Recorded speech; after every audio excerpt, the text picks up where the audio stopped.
Well, good morning, and first and foremost, welcome to El Paso, and thank you for doing this for my fellow veterans. And I can tell you, El Paso is a great place because, among other things, we have always had a military base or bases here.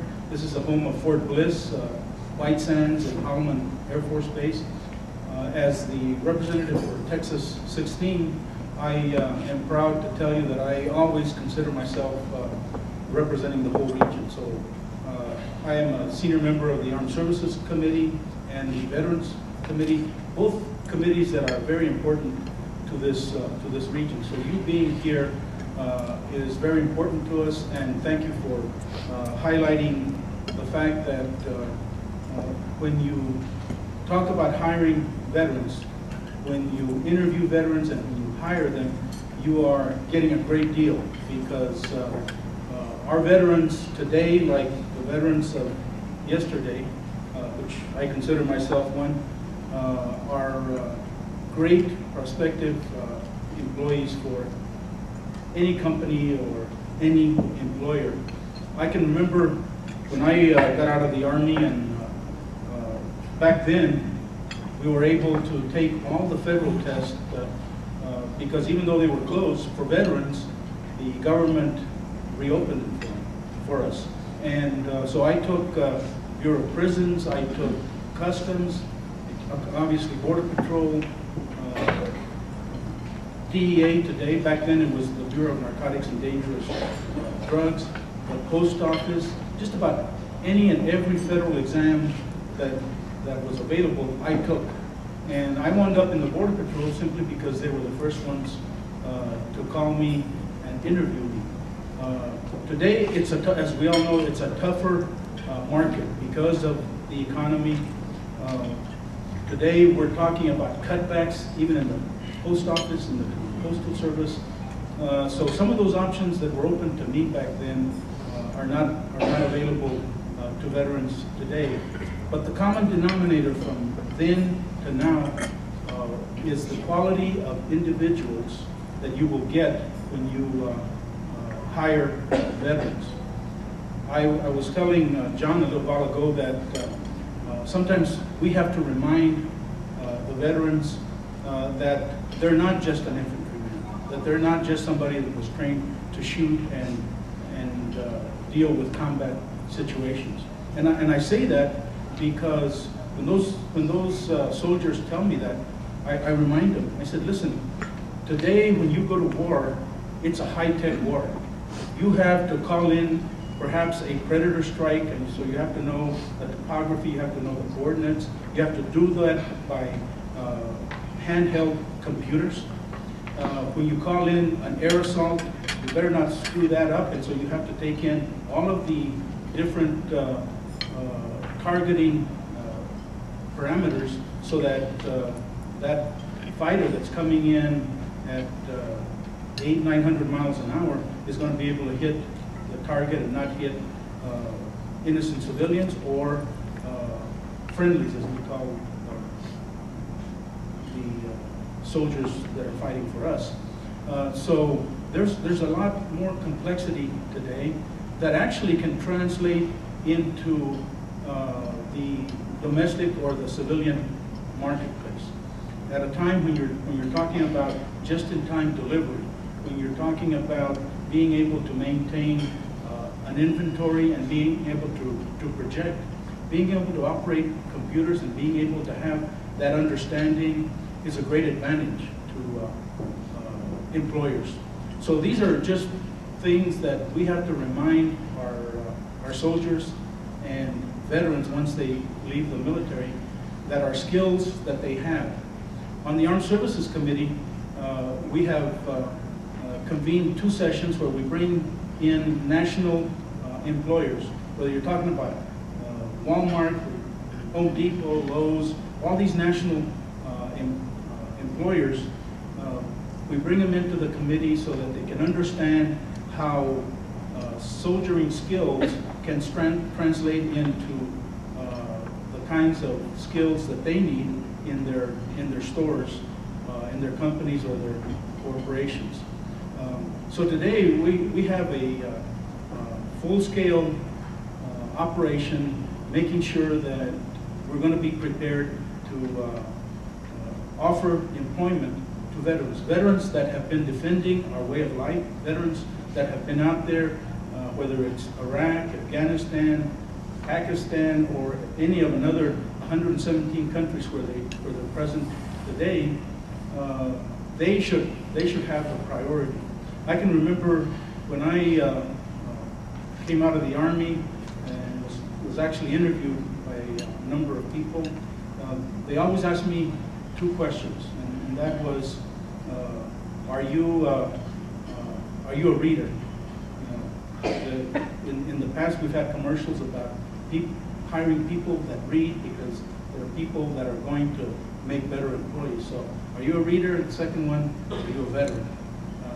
So those are two things that are important, I think, even today.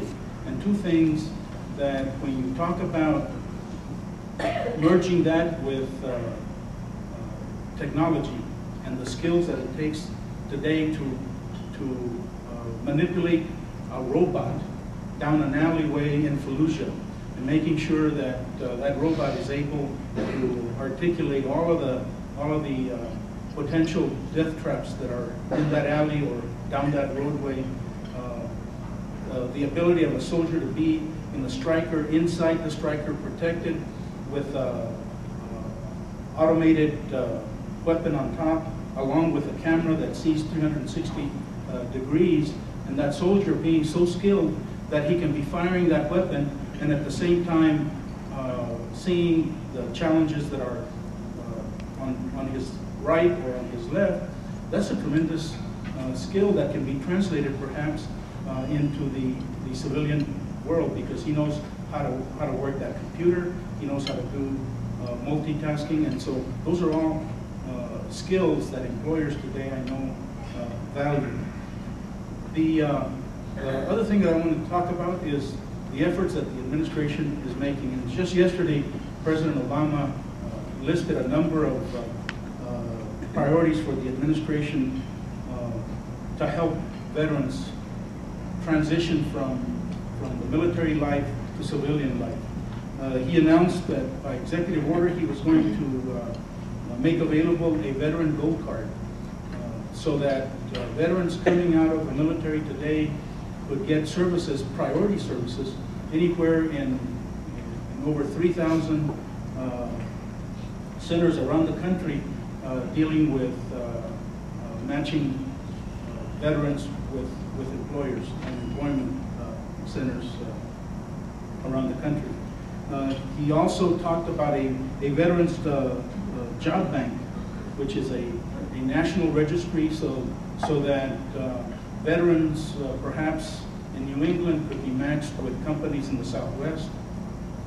Veterans in the Northwest could be matched with somebody in the South.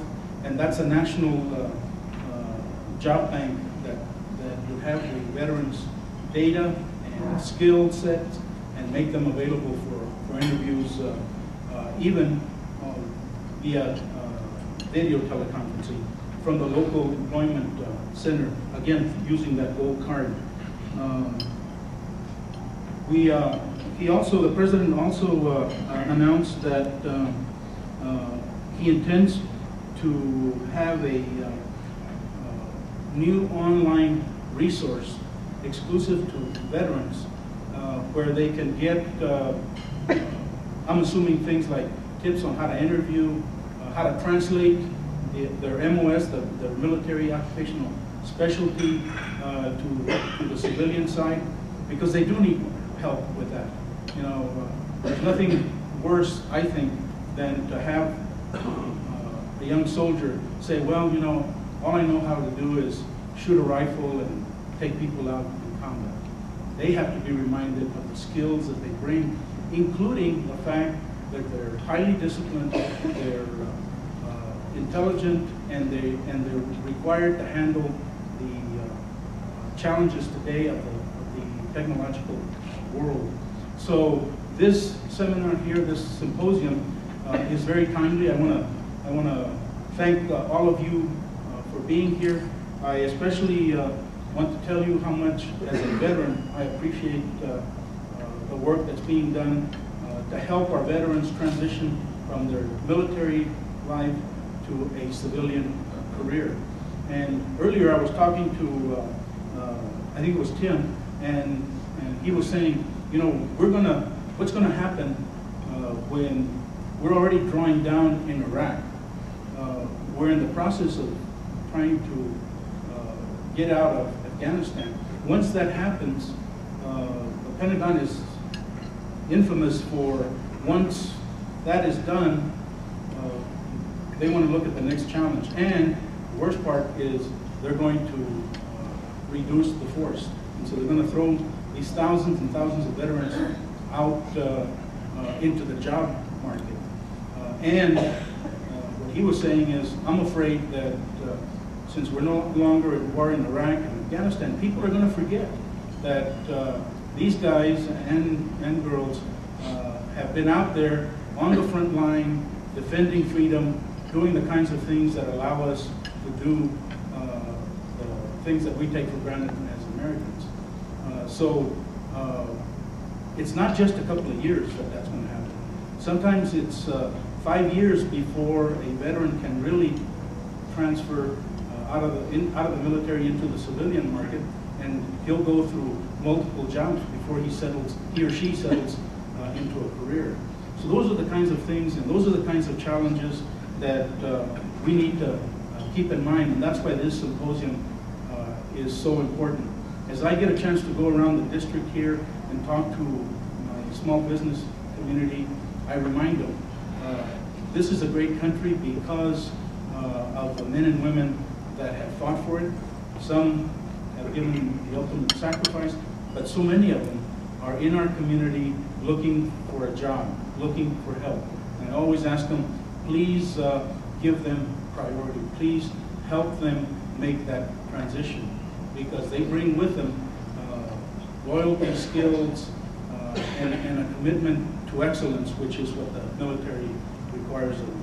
So this morning, thank you for being here. Thank you for prioritizing our veterans. I think we're doing much better focusing in on these challenges today than we did when I transitioned out of the Army and into civilian life myself. But that's what it's about.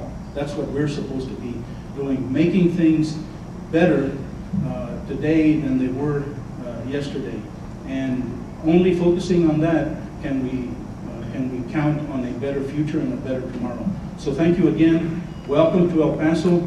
This is a great hotel. It's one of our newest here downtown, and you can literally see 3 states and 2 countries from where you are right here. So take advantage of the great view, and I know you're going to have a great time here in El Paso. Thank you all very much.